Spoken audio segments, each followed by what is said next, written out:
family-based incidents that took place between May and August of 1918. And these confrontations often escalated to the use of force.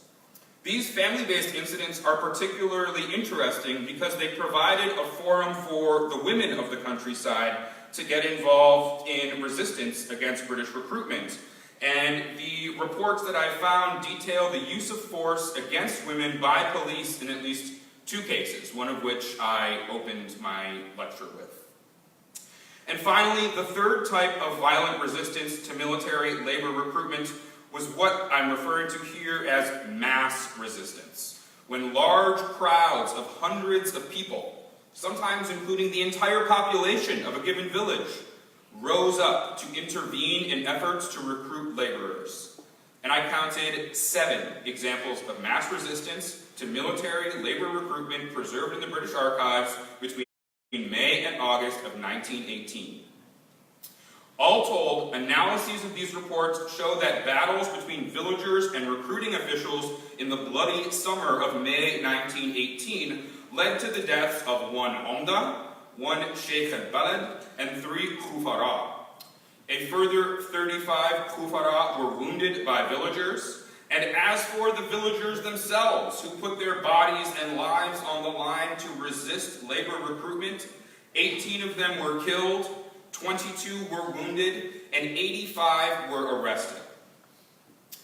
So despite this wave of violence, the recruitment of Egyptian workers and peasants, farmers, to undertake military labor for the British Army continued throughout the fall of 1918, and even after World War I had officially ended on November 1st.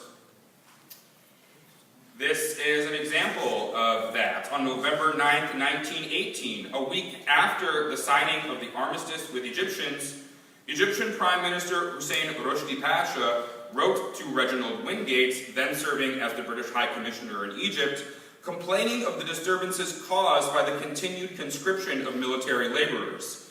And as you can see here, this is General Edmund Allenby's reply to Rushdie on November 17th, where he wrote to Wingate in order to justify the continued recruitment of Egyptians after the end of the war.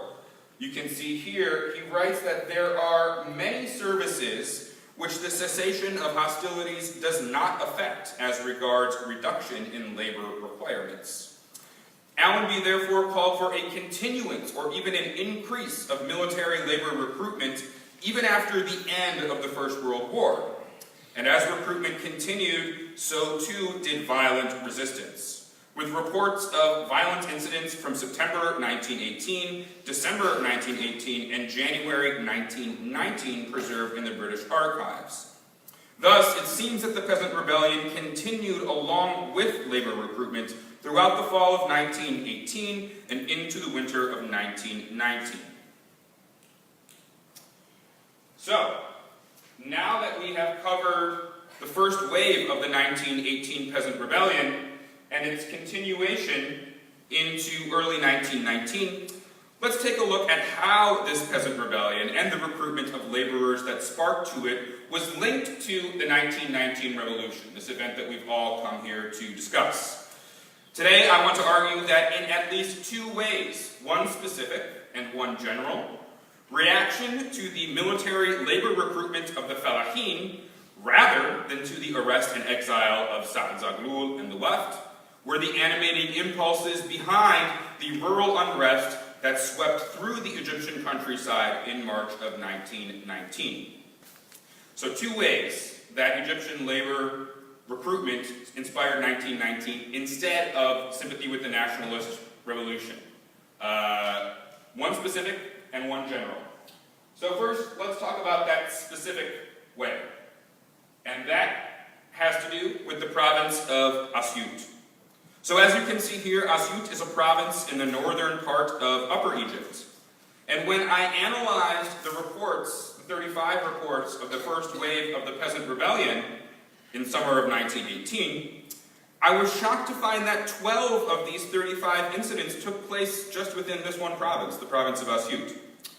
That's over a third of all the events taking place in just Asyut, and because there were only 14 provinces in Egypt at this time, This number of incidents taking place in Asyut is 4.8 times larger than we would expect it to be in a completely even distribution of violence.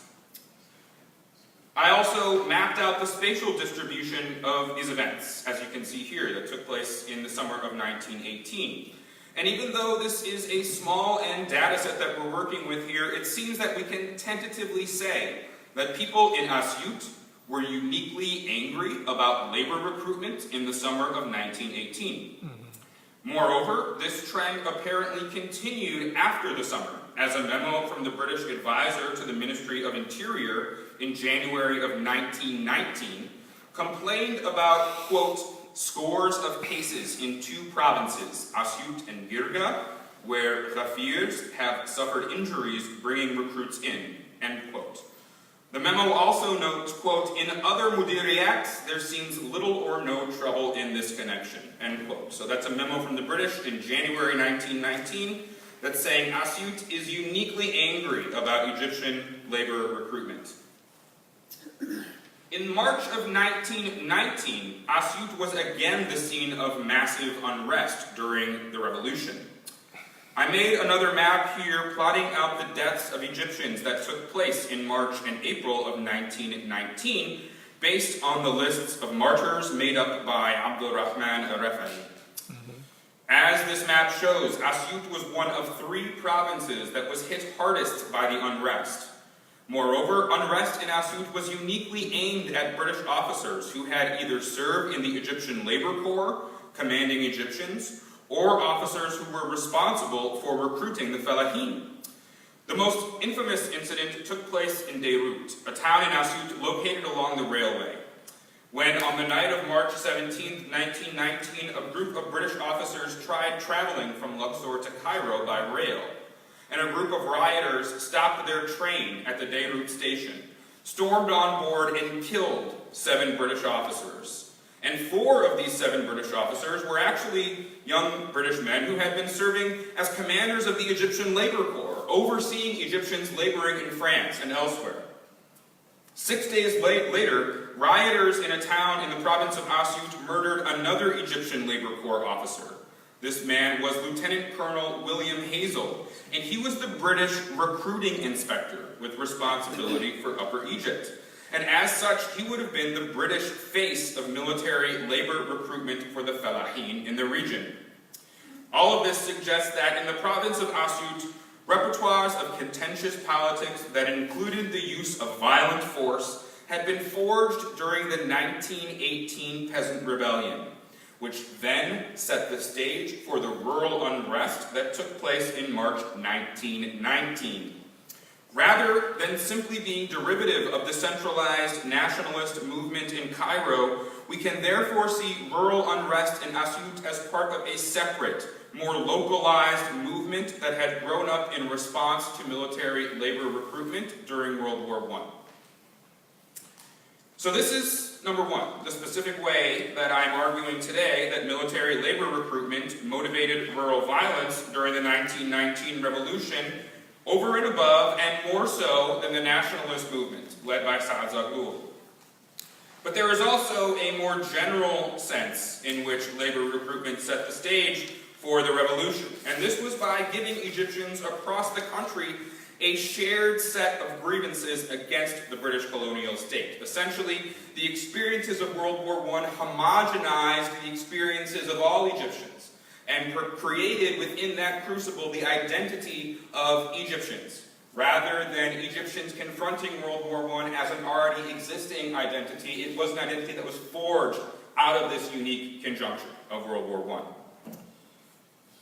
So I'm going to look at popular culture, as I know Mr. Gorgisian will do later, because during World War I, the press in Egypt was under heavy censorship, under martial law, Qanun al-Tawari, and the grievances under British colonial state could not be protested in public because of the laws. So the main forum for making public critiques of the British colonial state became, in a sense, music and popular culture. And I'm putting up here one song that I found translated in the British National Archives. It's It's a song that was supposedly popular among demonstrators during the 1919 revolution in both rural and urban areas. It's a song that only exists in English translation. I don't know if we have actually an Arabic version of this song, but there were other popular Arabic songs that were discussing the laborers, as Mr. Jeigerson will talk about today. But as you can see, this translation of the song goes as follows. Excuse us, O Wingate, our country has been conquered. You have taken away our barley, our camels and donkeys, and much corn, so leave us alone. Our laborers were sent out, as well as our soldiers. They left their land and went to the battlefields. They served in the trenches, even the mountains of Lebanon. They lay blame on us, behold us, and the calamities they have caused us. Had it not been for our laborers, they with their rifles could have done nothing in the midst of sandy deserts. And of course the song probably sounds a lot better in Egyptian Arabic. But we can see from the translation that it lists a series of grievances against the British based on the wartime mobilization of natural resources, animals, and laboring bodies. The lyrics take pride in the contributions of Egyptian laborers to the Allied victory in the war, but they also criticize the British for their recruitment practices. So by listening to popular music like this song and many others, including Said Darwish's songs Selma, Ya Salama, and Ya Aziza Aini, British officials came to understand that mass unrest during the revolution could not be simply reduced to sympathy with the nationalist movement and Saad Zaghloul, but it was informed by wartime grievances. So in conclusion, we have seen today that a massive wave of peasant unrest began in Egypt in May of 1918, months before the Wafd was even an idea in the head of Saad Zaghloul, and almost a year before the beginning of the revolution. This unrest was motivated by reaction to the recruitment of Egyptian fellahin to serve as military laborers in the war, rather than sympathy with the nationalist movement. The unrest continued throughout the fall and winter and carried into the 1919 revolution itself.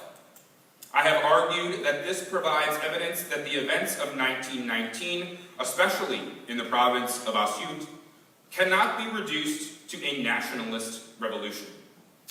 Instead, we should situate the violence that swept through Egypt in 1919, on the one hand, in the global context of the First World War, and on the other hand, in various specific local contexts, with the rural demonstrations in particular showing a lack of coordination with the Wafd. Thank you so much, and I look forward to answering any questions you may have.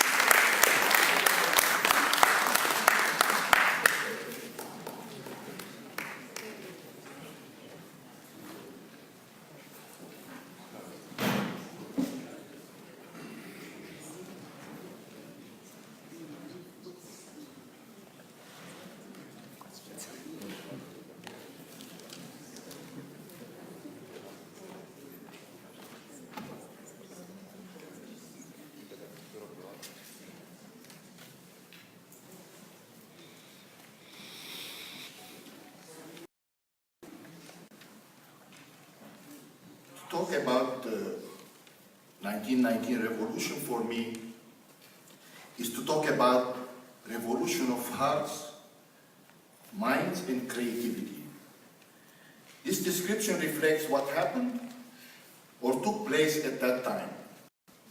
And as we look back 100 years to what was done, realized, and achieved with the 1919 revolution, by it, and because of it, for a few years leading up to it, and definitely for many years after the revolution, it shaped what has become known as the golden years of Egyptian literature and arts. And here, let me describe my role in the coming 15-20 minutes or so. I'm not a historian. I've always been, and try to be a storyteller who may talk about the trees, yes, talk about the trees, and can also see the forest. And one who at the same time may describe the forest and also recognize the trees, each one of them, or each one by one. So, to make it more perspective to see what we are going to expect from my presentation, I'm talking, as I described to many people yesterday, the organizers, I'm going to talk about the cultural genealogy of 1919, as we can say it, if cultural DNA, and see how it is developed somehow, who are these people, component of that DNA, and what kind of work was done, and after 100 years, what of these DNA components you may see or not see if you want to reflect on what's going on now or not going on now.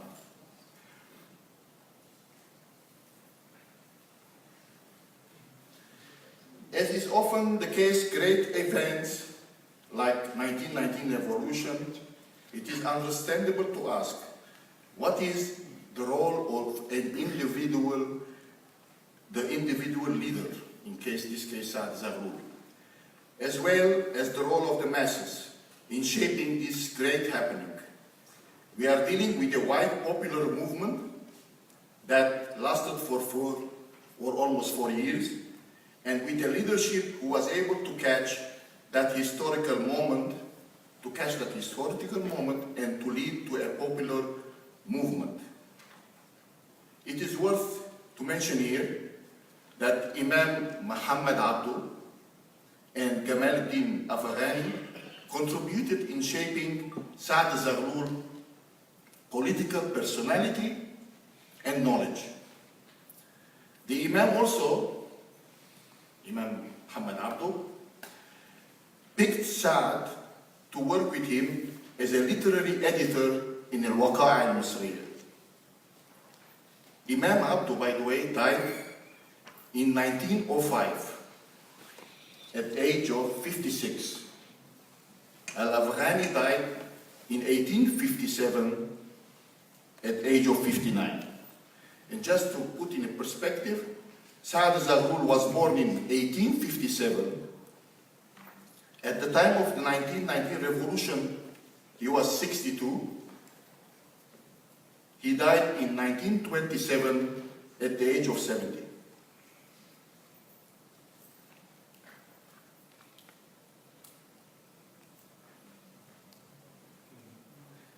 One of the figures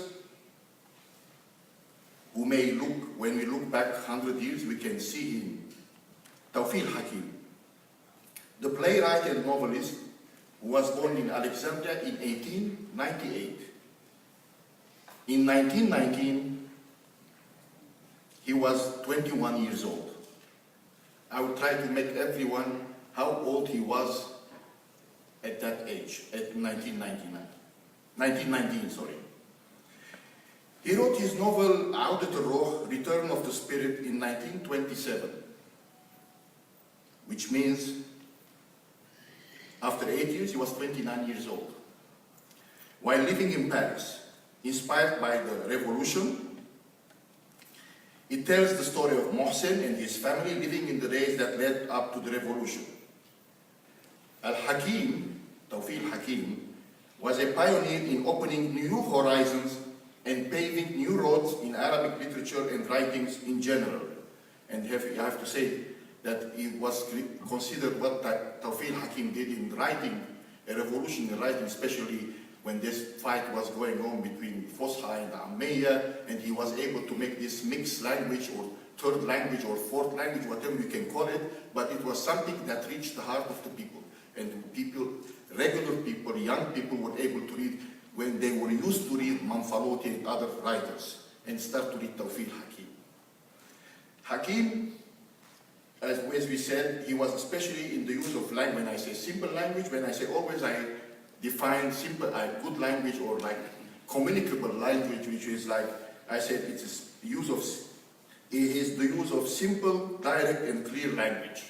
Simple, direct, clear language. He also handled edgy topics and confronted taboo subjects in 30s and forward.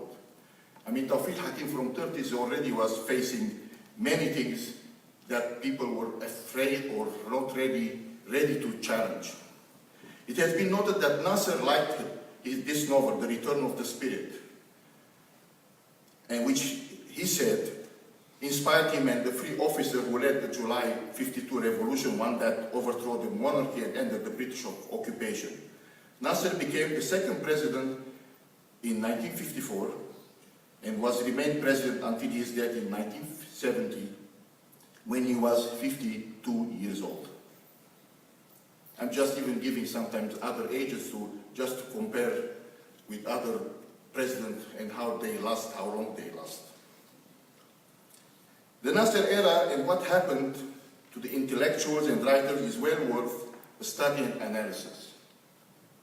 To know more about how Nasser and his men, and I especially this the president and his man, or his men, in general saw and dealt with writers and so on. 4 years after Nasser's death, in 1974, Al-Hakim published عودة الوعي, The Return of Consciousness. I mean, he's playing with the same words, عودة الروح, and now he's saying عودة الوعي. A non-fiction book in which he criticized Nasser era. Al-Hakim died in 1987 at the age of 89.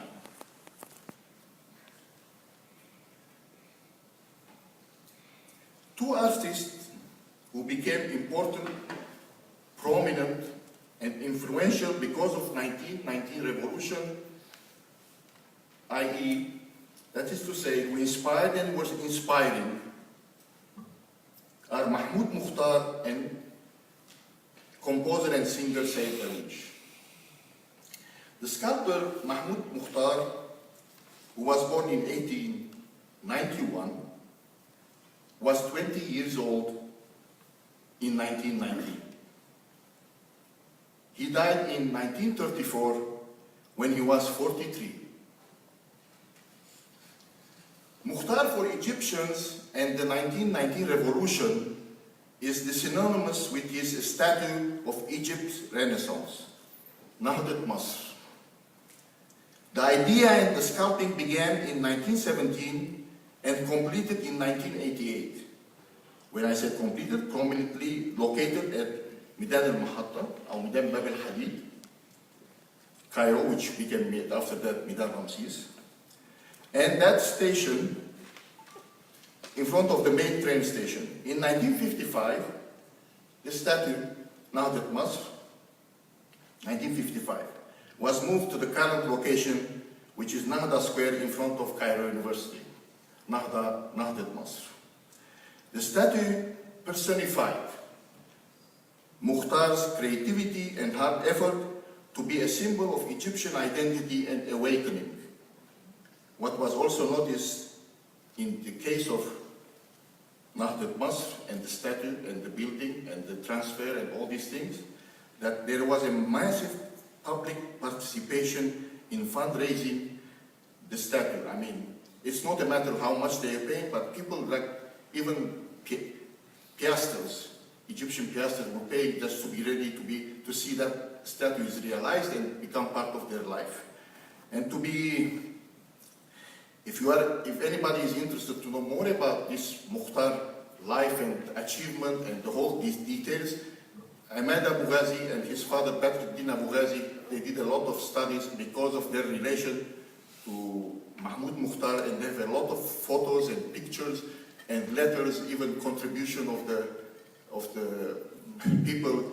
It was somehow recorded, and all these things is available or kind of collected by Ahmad Abu Ghazi, who was former Minister of Culture.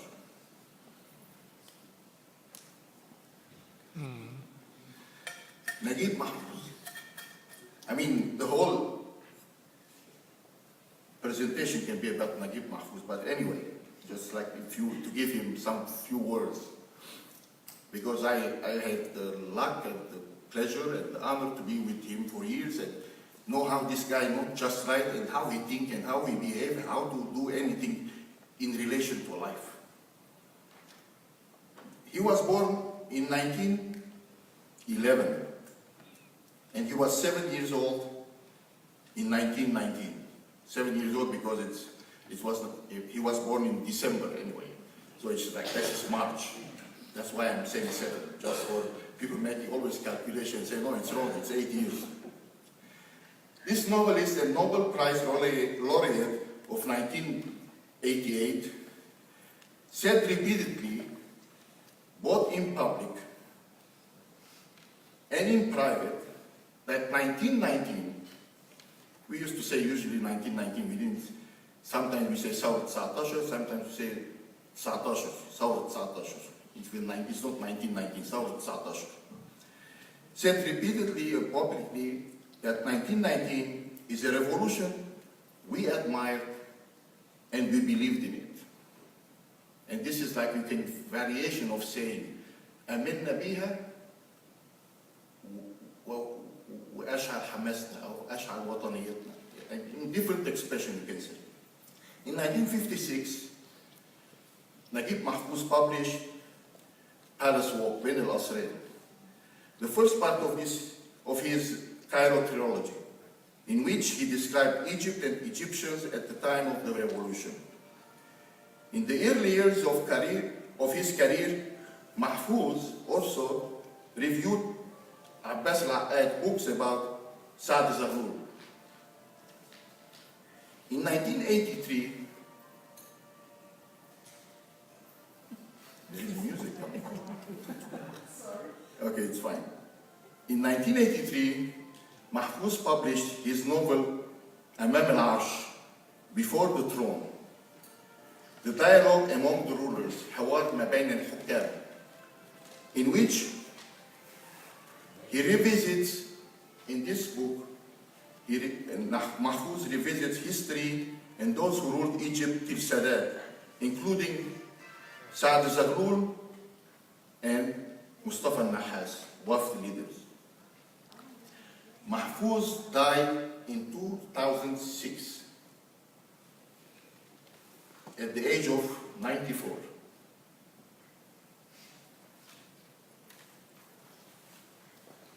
Said Darwish. The composer Said Darwish was born in 1892. In 1919, going back to this, how old he was at that time, he was 27 years old. He died in 1923 at the age of 31. I mean, what we know about this guy, this talent, this genius, as I call it all the time, that within those 4 or 5 years, which is his top years of creation, of creativity, more than almost 200 operettes and different compositions he made, and he stayed in our memory or DNA, cultural DNA, for years and years and years. And he died in the age of 31. As I said, Mukhtar died in the age of 43. What he left, what Said Darwish left behind in this short period of time is beyond imagination, in both quantity and quality. He revolutionized and popularized song music and lyrics. His songs still resonate after all these decades, all over Egypt and elsewhere. Even in Tahrir 2011, all of us heard these songs, and still up to this moment, these songs can move any or shake or shock any group of people and make them feel they want to do something. Sheikh Darwish, as he was called at that time, Ibn Iskandariya, and the hundreds of compositions that he left are endless source of joy and deep understanding of a genius. And still more issues has to be discussed and more issues has to be studied and researched, as a matter of fact. One of them, for example, just to give you an idea, 2 things which is happening very interesting, just to come to my role as a storyteller. I mean, first of all, I have to say, in 1912 and later in 1917, he went to Damascus or to Syria and he was able to be in part of these musicians and exposed to different kinds of music, including church music and all these things. And still this thing needs more research and understanding of what was the impact of those tones and tunes and all these things in the musical instruments and singing and all these things. The other thing which is very related to Saad Zaghloul, by the way, and as you see, he put the music for Biladi Biladi, the song, well-known national anthem, and Yunus al-Adi was the one who wrote the words. And as a matter of fact, after all these things happening, 1923, he was doing all these things and happy with all these events going on, and he trained the group to sing, and they sang it for the first time, Biladi Biladi, at that time. And Saad Zaghloul was attending, and he said, "Who did the music?" And he was not, say, "Oh, where is the one who did this?" He said, "Darwish." And they said, "Oh, can I see it?" And Kamel Shinawi wrote about this in details. He said, "You can see it?" He said, "No, sir, sorry, he died this morning." So the song that he still resonates with us, he died the same day that they put it on stage. And of course, one of the songs too is Ya Masri. Masri دايما بتناديك. I mean, wake up, or Egypt is calling you. By the way, Dr. Abu Ghari finishes articles every week with this sentence. Ya Masri, Masri دايما بتناديك. For years.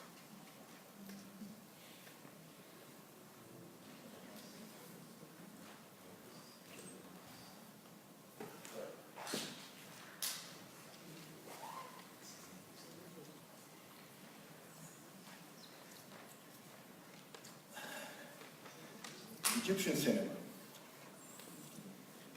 This is the title, but I mean talking mainly about the movie Ben al-Asrain, which is based on Ben al-Asrain of Naguib Mahfouz. 1964 movie Ben al-Asrain was based on the novel Palace Walk, or Ben al-Asrain, by Naguib Mahfouz from the Cairo trilogy. Directed by Hassan Imam, and with the screenplay of Yusuf Kohar. The running time of this film is 128 minutes. It's almost an hour and 2 hours and something, 8 minutes. Its first cinematic screening was on March 2nd, 1964.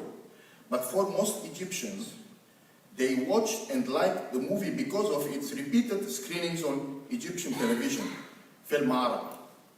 And this is what I'm going to, why I'm mentioning that it was March 2nd, 1964, because, you know, most of the Egyptians, by the way, for generations, they didn't watch the movies in the movie theater, they watched it on TV later. I mean, that's why it's repeated, and in particular, Yusuf Shah in Bab al-Hadid and similar movies. Because when they were showing it, almost nobody was there. I mean, it's like, may stay 1 week or 2 weeks, and then after that, it was taken away and put in other movies.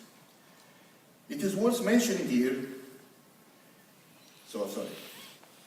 it is a black and white movie, the Ben al-Asrain. And by the way, just for, I mean, the sake of something I have to say, it's always I think about it. We say in English we say black and white movie.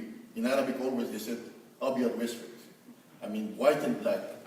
I don't know why, but this is for you, this is the going on.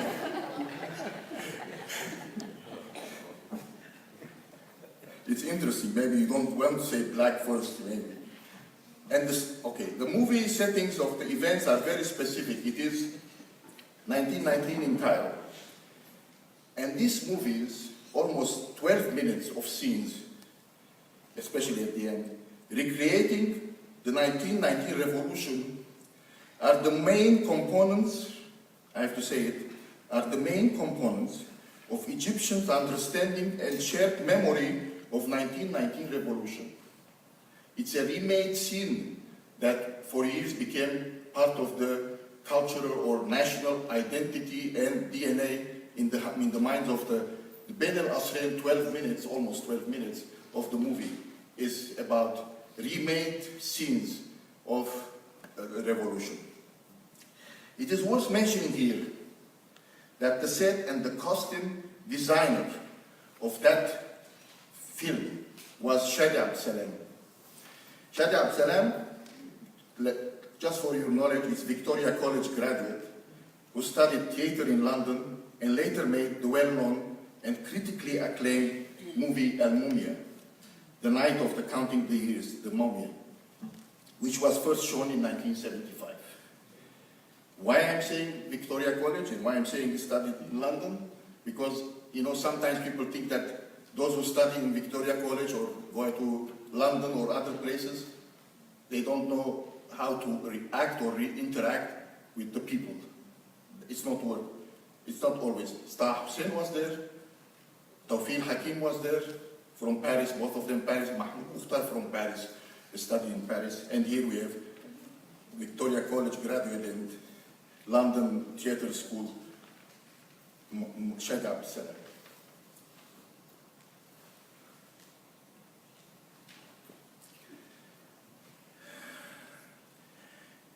Now I will start to look at how these things are reflected somehow in 2019. First of all, I will read a piece, a description or analysis or criticism written by Jalal Amin, recently published book, What Happened to the Culture or Cultural Life in Egypt. Let me say, quote him. What attracts my attention is that the period of 1914 to 1945 of Egypt cultural history witnessed a giant leap, not just in literary and historical writings, but also in all aspects of the arts, theater, cinema, movie, music, songs, and sculpture. And you may notice, like me, Jalal Amin is speaking, that in all these aspects, Egyptian intellectuals, as well as the artists, value and respect not only their heritage, but also the new tools in Western culture and the arts. And the outcome was works worth surviving, that will still amaze us with their beauty. And then he adds, Jalal Amin, compare all this to what has been published more recently by a generation of educated people and university professors who have spent longer periods of time in the West than did the generation who studied in the West in the time period between the two wars, the two world wars. The new ones have earned more degrees than those who came before them. Yet, when they arrive, they are less creative, less impressive, weaker in language, further from logic, and less confident, leaning more to flattery even if what is said contradicts what is right and clear. In addition to that, we can see a decadence in education standards and the media's credibility. Quote by Jalal Amin.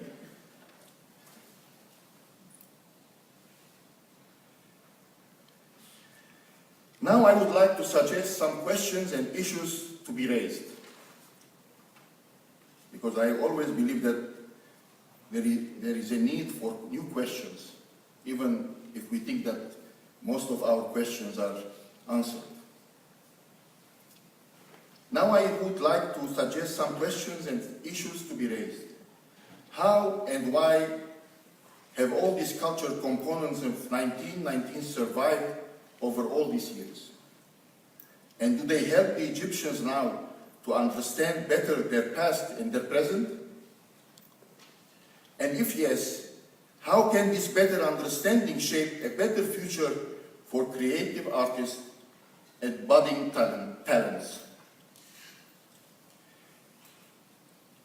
Is it possible to see and live in depth the processes of learning and educating that were mentioned and achieved during those years following 1919?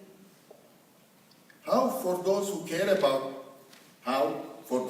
about culture and creativity in Egypt, will this revisiting, as I am trying to do, of the past and this decoding, maybe it's a computer language now, decoding of 1919 be helpful in creating an atmosphere that enhances artistic work?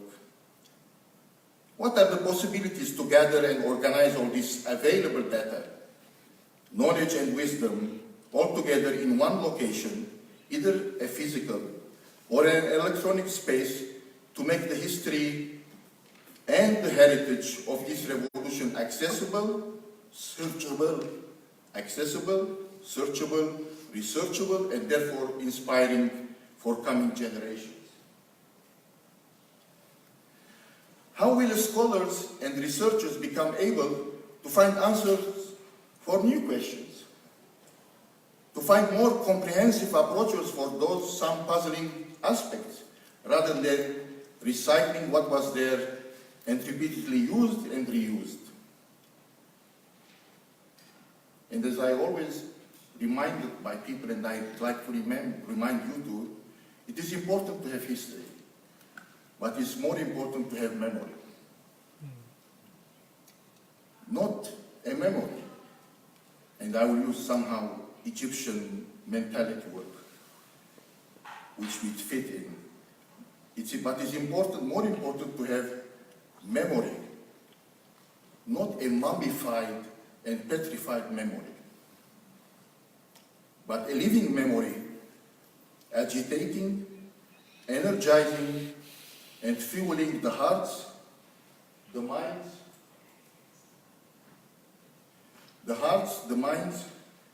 and the creativity of the current generation and generations to come. I will leave you now with these two questions with these two quotations that struck me as appropriate to this review of the impact of 1919 revolution. Strength does not come from winning. Your struggles develop your strengths when you go through hardships and decide not to surrender. That is strength. Mahatma Gandhi. Another quote by Naguib Mahfouz: literature should be more revolutionary than revolutions themselves. Writers must find the means to continue to be critical of the negative elements in the socio-political reality. Naguib Mahfouz. Thank you.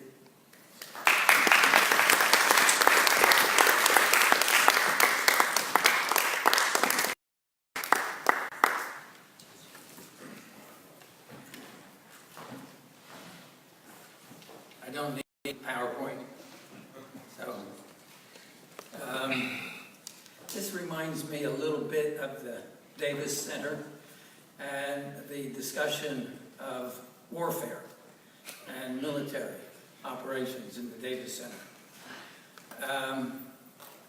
And therefore, anybody who had not served in the Army, the various armies, was considered out of bounds. And I almost feel as if those of us who are not Egyptians are a little bit out of bounds here. We're surrounded by Egyptians, and they have memories, and I'm sure vivid memories, of the so-called Egyptian Revolution of 1919.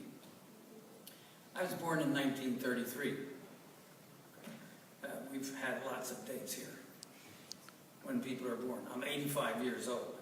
So I am assuming that there's nobody here who was actually alive during the so-called Egyptian Revolution. I hope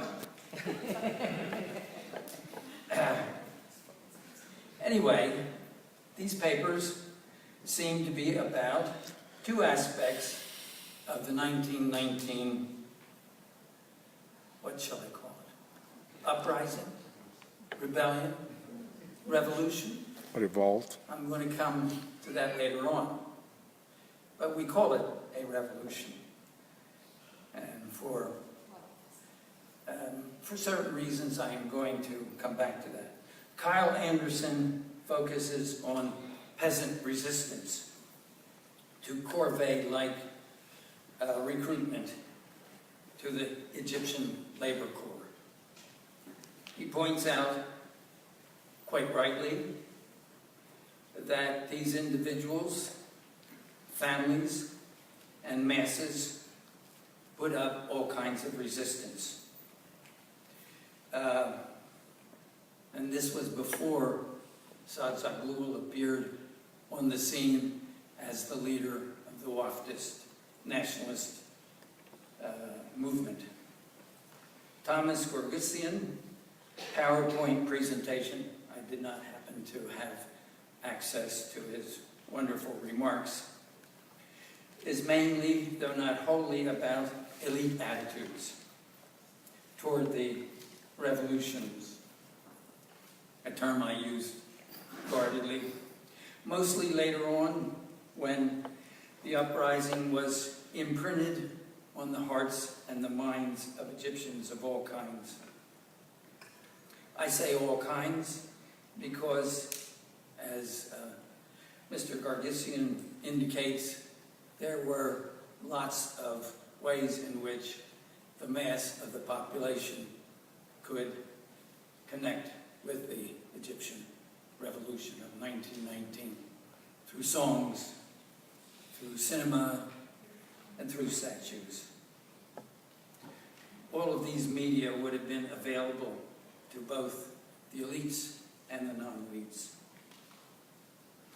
Seemingly, there is a disconnect between the papers. One is about 1918, a little bit about 1919, and the other is about later on views of the uprising, the rebellion, the revolution. I will try to connect them a little more fruitfully. Let me begin with Kyle Anderson's paper. Surely there had been much present resistance to British heavy-handedness for at least a decade before 1914, perhaps several decades. Although so much of this resistance was in, the later resistance was in Upper Egypt, and much apparently centered in Asyut province. I wonder whether Dinshawi was aware and conscious to the resistors in Upper Egypt. That was a movement that took place in the Delta. Incidentally, there is an excellent book written by a British officer, maybe a military officer, a colonial officer, perhaps only an observer, by the name of P.G. Elgood, called Egypt and the War, published in 1924. Just one quotation that I feel is appropriate. He writes, "No fella joined it, the Labor Corps, from a desire to save the country from invasion, and no educated Egyptian served in its ranks." Tells us a lot about what was going on. And the fact that the notables, the well-educated, the wealthy were somehow able to avoid. But here is a question for Kyle Anderson, which the archives apparently unavailable to him, rather than the British archives might be able to answer. What was the role of Upper Egyptian notables in supporting or perhaps opposing these acts of resistance? One wonders whether the Egyptian archives, or even the British archives, might have some information on that. A further set of observations are worth pursuing. Did not Saad Zaghloul and the Waft represent the aspirations of Egyptians, of Egypt's peasantry, at least to some extent? Turning now to Mr. Jurgensen's paper. I have at this stage only a few observations since I did not have access to the paper. The first is that Palace Walk seems to me, actually I read it with a group of high schoolers just last year, and we read it very, very carefully and in very much detail. It seems to me that Palace Walk is extremely ambivalent about the revolution. The main character of the Palace Walk is the shopkeeper, Ahmed Abdel-Jawad, and like many of his generation, he tends not to be very political. His idealistic son, Fahmy, a law school student, joins the 1919 demonstration and is killed, which in so many ways the family regrets. Still, the youngest son, Kamal, forms a relationship with one of the British soldiers, not all of whom are presented as villains. And his wife, Amina, she thinks that one should stay out of politics completely. Finally, Tawqif al-Hakim's al-Rule celebrates the 1919 revolution. But the other book referred to, The Return of Consciousness, is a savage attack on Gamal Abdel Nasser, who is now seen by Hakim as having betrayed the hopes and aspirations of 1919. A final concern, a counterfactual, and I take this with some fear and trepidation, considering the really fascinating remarks made in the keynote address and all of the accomplishments that the 1919 movement, I guess I'll use that word now, the 1919 movement achieved.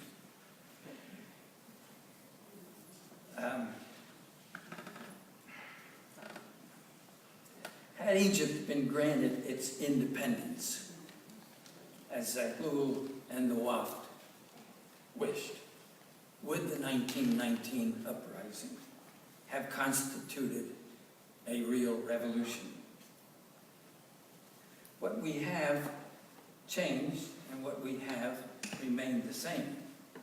Surely Egypt would have accomplished much more than the Chinese intellectuals in the May 4th movement, the Hashemites and the Syrians, and the Congress of British West Africa intellectuals achieved. They would have.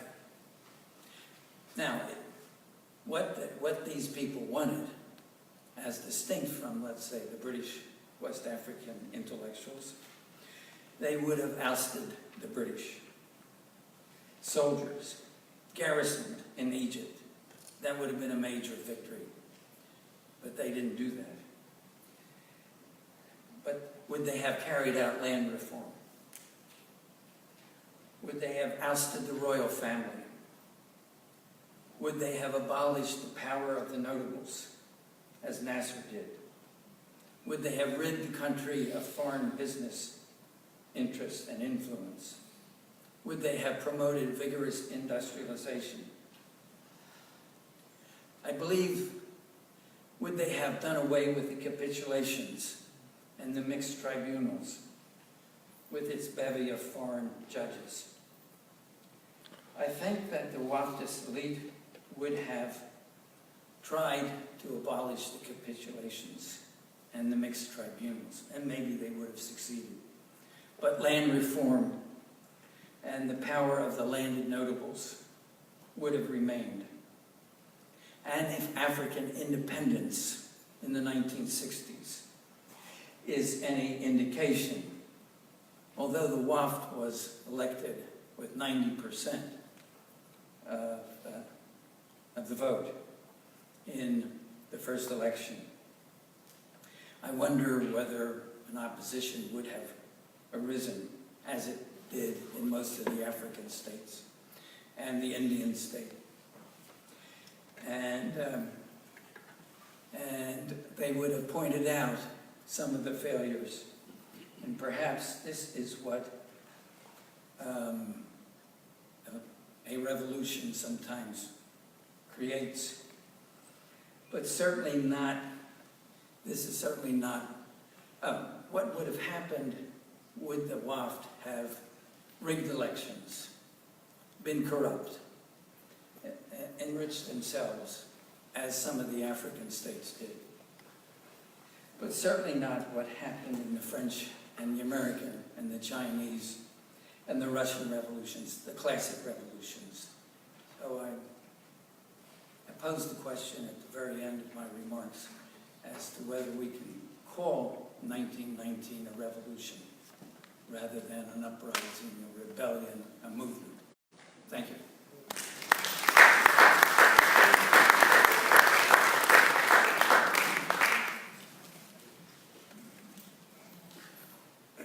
Thank you both for great presentations. My question is to Karen.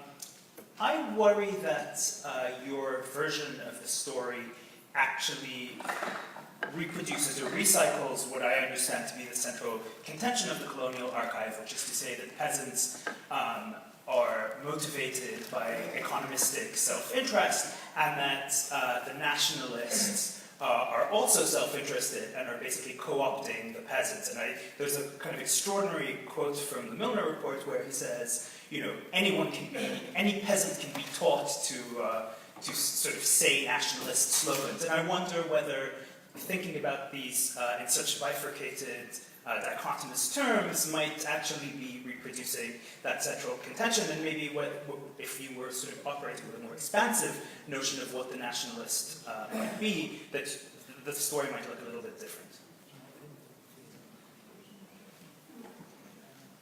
Can I respond to that?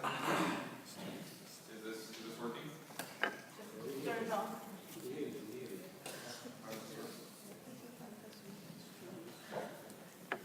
Sorry.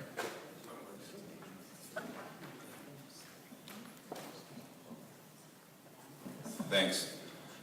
So to answer Hussein's question, I think when I'm thinking about nationalism and what is problematic to me about labeling 1919 as a nationalist revolution, it has more to do with what I would call scale.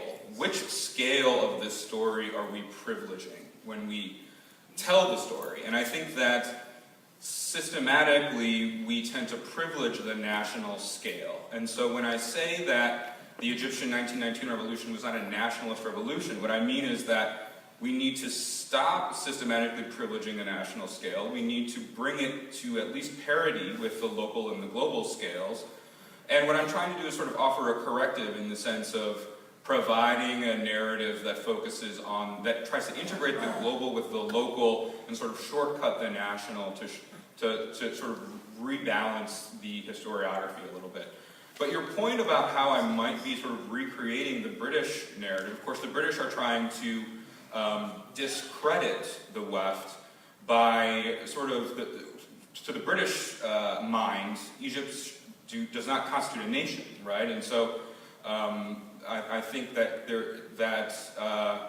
that narrative certainly exists in the British archives, and we do need to be careful not taking the British at their word when we're using the archives, right? We need to be critical and read British sources.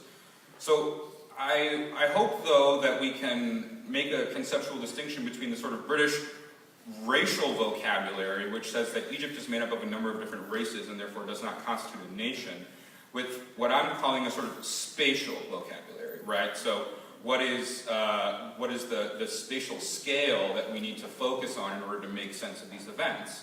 And if we can replace the British idea of race with a more sort of critical understanding of space and how identities are created in space, I think that we can sort of have a way of resuscitating this narrative that isn't racist, right?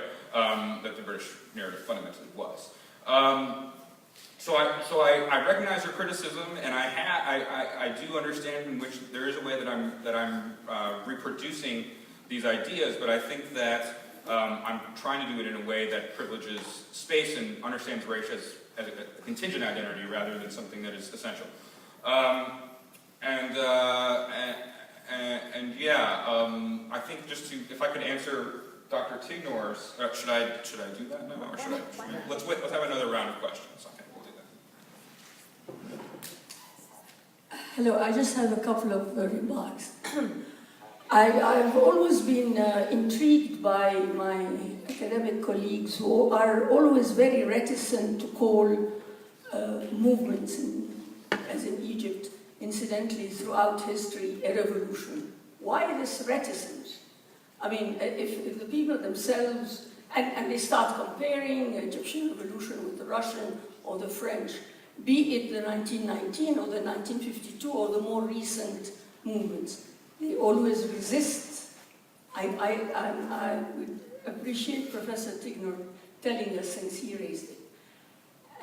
As to Professor Anderson's remarks, very interesting about the uprisings amongst the peasantry and so on, why wouldn't you think that, I mean, after all, the large number of webbed members were feudal lords who were very much in touch with their people, going back and forth to Asyut or Baliana or these places. So they were very much aware of these, and so there is a symbiotic relationship between them. There's not, we cannot, why wouldn't Saad Zaghloul have been even inspired by these movements rather than the other way around? I mean, they were not separated from them. They knew exactly what was happening and so on.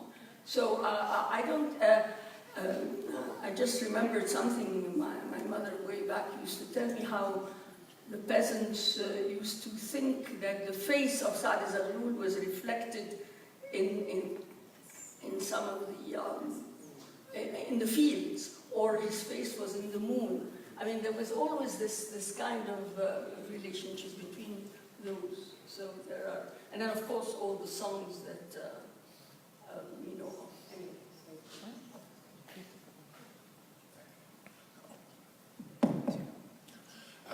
I have a remark and a question to Dr. Alexander.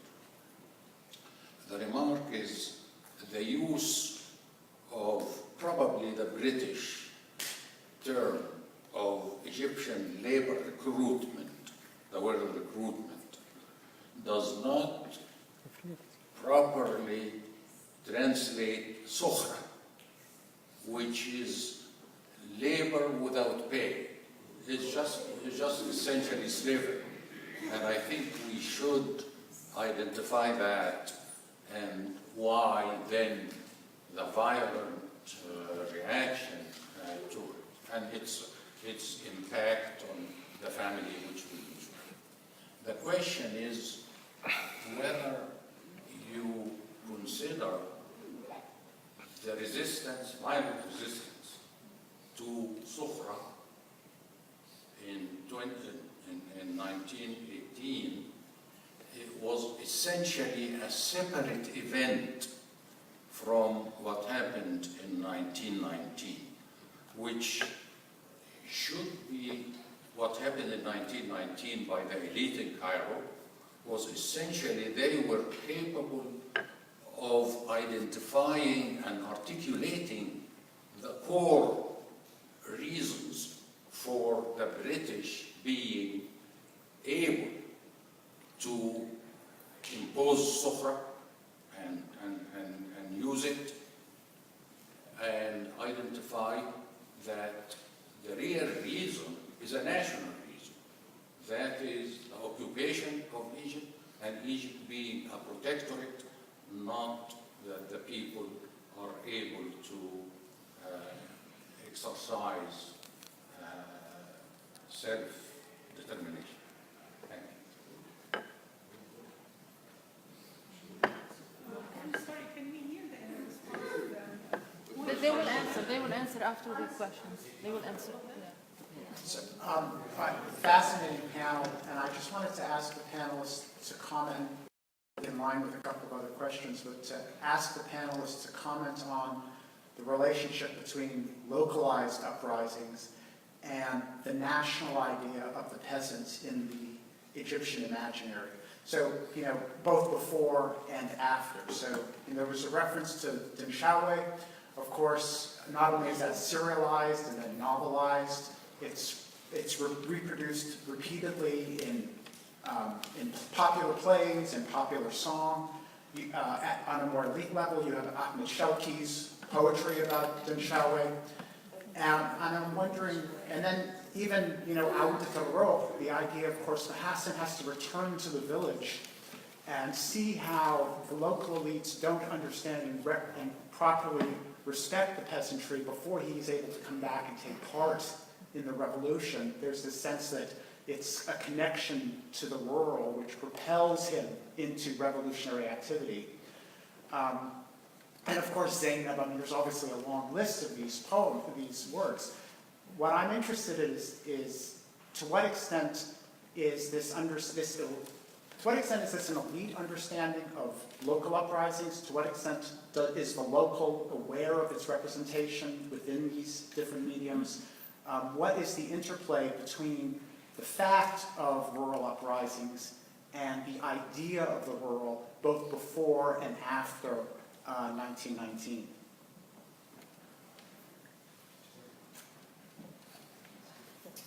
Okay, I feel like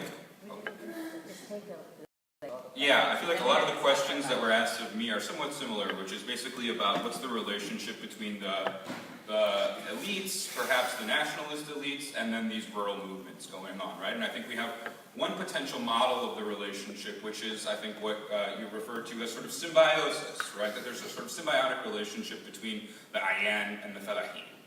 But the title of this panel is about class, right? And so I'm proposing kind of an alternate model of the relationship between the Ayan and the Fellaheen. Rather than it being symbiotic, I'm looking at them as sort of different classes with different relationships to developments in economic production, right? And so I think that this is the key question, right? What is the relationship between the local and the national? It's a question that needs to be debated and needs to be discussed, and that's what I'm here to do. So I think that there's three things that sort of point to perhaps a more contentious relationship between the Fellaheen and the Ayan than the relationship that would be described as symbiotic, right? And so there's three things I want to look at. Number one is the way that these rural demonstrators, and here's the problem, by the way. The rural working classes, they're illiterate. They can't write.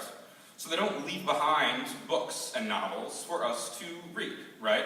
And so how do we analyze their ideas and their standpoints? Well, the way that I'm going to try to do it is to look at the political demonstrations that they actually undertook and try to read those like they were texts, right? So number one is the fact that these rural demonstrators are sabotaging telegraphs, telephone lines, they're destroying railroads. What they're functionally doing is they're shutting off the local countryside from the city, right, from the west. And there is certainly some evidence of coordination between the countryside and the left, but I think most of the evidence that I've seen comes from people who self-identify as the Ayan, right? The people that are sending telegraphs, they're saying, we're the Ayan of so-and-so, and we support Saad Zaghloul. But if we look at the people who are not the Ayan, who are the Fellaheen, they're doing things like sabotaging railroads, cutting telegraph lines, cutting telephones. So they're cutting off their village from the central city, right, from the urban centers, and making coordination between the left and the countryside much more difficult, right? So that's number one. Number two, we start to see the emergence of these independent republics that Dr. Abul Ghar mentioned, Jamhuriyat Zifta, the Delta, Imperatoriyat al-Minya declared independence. Not independence from the British like we are part of the Egyptian nation state, but like Zifta is independent, and Minya is independent. So they're shutting them, they're identifying their political unit, their political community as the local scale, not the national scale. So that's number two. Number three, and this is the most important thing I think, is how did the British respond, right? In March, April of 1919, the British allowed Saad Zaghloul to go to Paris. They freed Saad Zaghloul. What were they doing in the countryside at the same time? They were violently suppressing these rebellions, right? They were using the full force of the British war machine that had developed during World War I, dropping bombs on rural demonstrators, firing machine guns at crowds, sabotaging railroads, right? Meanwhile, they're negotiating with Saad Zaghloul, and they're letting him go to Paris. So the British response itself is bifurcated. They're using violence in the countryside, and they're negotiating with Saad Zaghloul and the Waqf. And I think that this different response, I think, is another piece of evidence that points in the direction that this relationship between the Falahin and the Ayan was not symbiotic, but it was one of class conflict, right? And the British recognized that the Ayan were the people that they could deal with, and they were, I think, and we have to be careful, again, not to reproduce this idea of Bolshevism, right, that's in the British archives. And I'm still in the early phases of this work, right? I've done a lot of research in the rural uprisings. I haven't done as much into the Ayan and the Waqf and what they have to say about all this. But I think that this is really what I'm trying to do, is start this conversation about what was the relationship between these rural uprisings and the national movement. We too easily tend to think that, oh, the national movement coordinated the rural uprisings, but in actuality, I think it's more complicated than that. I mean, just to make it clear, I mean, usually what I faced when, just not the case with the revolution or movement, I mean, already the 2011 revolution was mentioned different things, and the State Department people being from Washington were like trying to say what they can say, uprising or revolution or anti-movement of whatever. It's like, and usually I know that people like to pigeonhole things, even history. And 1919 revolution, and I always believe whatever you call it, you call it. I mean, when Armenians called it Armenian genocide, is genocide. When the Jewish call it the Jewish Holocaust, when Palestinians call it this is suffering or whatever is happening in Palestine, they call it as it is. We have to pay attention to the people's description or narrative of what they are saying, not just like when they are, somebody come and say we are Islamic State, they call it Islamic State because they believe that it's good for using political reason. This is one thing. The other thing which I want to say, always this game of, even the leaders of the region, they play this game of elites. I mean, it's like, to be frank with you, I'm not an elite. Maybe I was born in Cairo, but I'm not an elite. And this kind of this Effendiyat al-Qahira, Sadat said it, and it was like pigeonholing them, and then after that you cannot think about anything. Meanwhile, we have to say, it's like, how many times I read newspapers in trains between Cairo and other villages, because people want to know, because I realize that I'm a student, I want, okay, read this, what he's saying. I mean, maybe his narrative based on why I was reading it to him. It's not this, and in artistic world, nobody said that it's like, oh, I'm coming out with nothing and making something called elite literature. There is always somehow, some people move around, and what Said Darwish did and what the other people did was like listening to what people are saying and make it out of one sentence a whole song. And this is, when we hear the song, we cannot just say, oh, this song is, no, it's elite because it was done on the opera stage. No, it's not just like that. It's not, we are always trying to, not we, I mean, generally artists are, or like, and that's, of course, is reflected on the word nationalism. What does nationalism mean? Everybody has his own definition of nationalism because it's like the human approaches, like humanistic, whatever. Sorry to say that I'm putting all this question mark and exclamation mark about next to the words because it's becoming like we are like as if we know what is white, what is black. History is one of the things always I said, and I didn't study history, but I study history by myself and history of the world. It's not focused on one thing or one thing. The history is always written by the winners. History or written languages like English and become more popular than whatever is, let's say, if it's Arabic or other languages. And history is always have different approaches of narratives. I mean, and then sometimes that's why I said even when during the 100 years, maybe I didn't say in my presentation, during the 100 years, how many narratives were there even by the Egyptians to what happened in 1919. And just to give you an idea, it's like every time was like thinking that, okay, the elite or Waqf. I mean, Waqf people for years they were part of the reality, as you said. You are talking about Saad Zaghloul. Saad Zaghloul, for example, has his own autobiography, or like say memoir, 13 parts. The last part was published last year. I mean, just to give you an idea, how many people even have a chance to read it over 100 years? Which means somebody who is like, people were admiring him and doing all these things to him and believing in him. And when he was there and talking to people. And then, don't forget, I will add something, sorry, it's maybe long now. I will add something. That time when WAF people and other people were moving, they are not sending tweets. I mean, it's like, people are like moving politics on the ground, you know, foot soldiers. They were not sitting in their offices and sending tweets or some statements coming out from here or there. And that's my main point, in order like because I feel sometimes that we are all together coming to the same direction, and then life has more than one face, and then more than narrative, and then more than one history. Thank you. Could I just say a little something about revolution? The only British army in all of Africa was located in Egypt.